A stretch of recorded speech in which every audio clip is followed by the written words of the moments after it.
श्रीमन्नारायणीयं दशकं 2 सूर्यस्पर्धि किरीट मूर्ध्वतिलक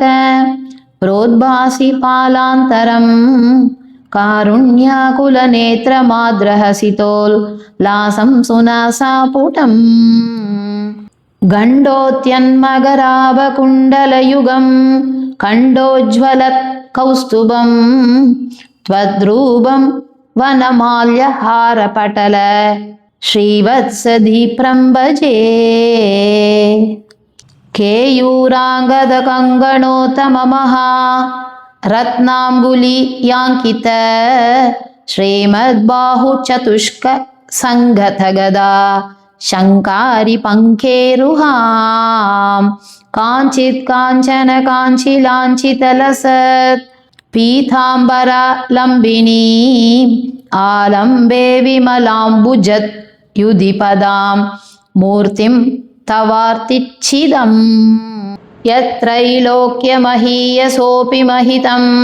सम्मोहनं मोहनात् कान्तं कान्तिनिधानतोऽपि मधुरं माधुर्यधुर्यादपि सौन्दर्योत्तरतोऽपि सुन्दरतरं त्वद्रूपमाश्चर्यतोऽपि आश्चर्यं भुवनेन कस्य कुतुकं पुष्णाति विष्णो विभो तत्तादृङ्मधुरात्मकं तव वपुः सम्प्राप्य सम्पन्मयी सा देवी परमोत्सुका चिरतरं नास्ते स्वभक्तेष्वपि तेनास्या बत कष्टमच्युत विभो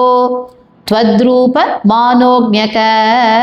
प्रेमस्थैर्यमया दचा फलबलाच् चापल्य वार्तोदभूत् लक्ष्मीस्तावकरामनीयकहृदै वेयं परेष्वस्तिरेति अस्मिन्नन्यदपि प्रमाणमधुना वक्ष्यामि लक्ष्मीपते ये त्वद्ध्यानगुणानुकीर्तनरसा सक्ता हि भक्ता जनाः त्वेषा वसति स्थिरैव दयित प्रस्तावदत्तादरा एवं भूतमनोज्ञतानवसुधा नश्यन्द सन्दोहनं त्वद्रूपं परचिद्रसायनमयं चेतोहरं शृण्वतां सद्य प्रेरयते मतिं मदयते रोमाञ्च यङ्घकं व्यासिञ्चत्यपि शीतबाष्पविसरैः आनन्दमूर्च्छोद्भवैः एवं भूततया हि भक्त्या विहितो योगस्य योगद्वयात् कर्मज्ञानमयात् भृशोत्तमतरो योगीश्वरैर्धीयते सौन्दर्यैकरसात्मके त्वयि खलु प्रेम प्रकर्षात्मिका भक्तिर्निश्रममेव विश्व पुरुषैर्लभ्या रमावल्लभ निष्कामं नियतस्वधर्मचरणं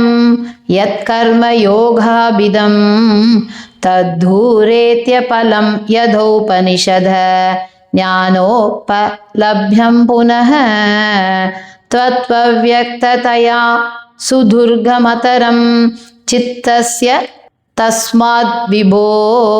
त्वत्प्रेमात्मकभक्तिरेव सततं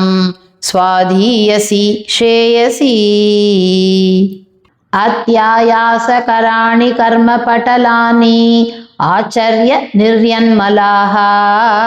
बोधे भक्तिपते तवाप्युचितताम् आयान्ति किं तावता क्लिष्ट्वा तर्कपते परं तव वपुः ब्रह्माख्यमन्ये पुनः चित्ताध्रत्वभृते विचिन्त्य बहुभिः सिद्ध्यन्ति जन्मान्तरैः त्वद्भक्तिस्तु कथारसामृतजरी निर्मज्जनेन स्वयं सिद्ध्यन्ति विमलप्रबोधपदवीम् अक्लेशतस्तन्वती सद्यः सिद्धिकरी जयत्ययि विभो सैवास्तु मे त्वत्पद प्रेम प्रौढिरसार्धता धृततरं वातालयादीश्वर श्रीहरये नमः श्री पोन्नु गुरुवायूरप्पने शरणं श्री चोटानिक्करै भगवती अम्मये शरणम् आनंद चिन्मयने शरणं नारायण अखिल गुरो भगवन् नमस्ते।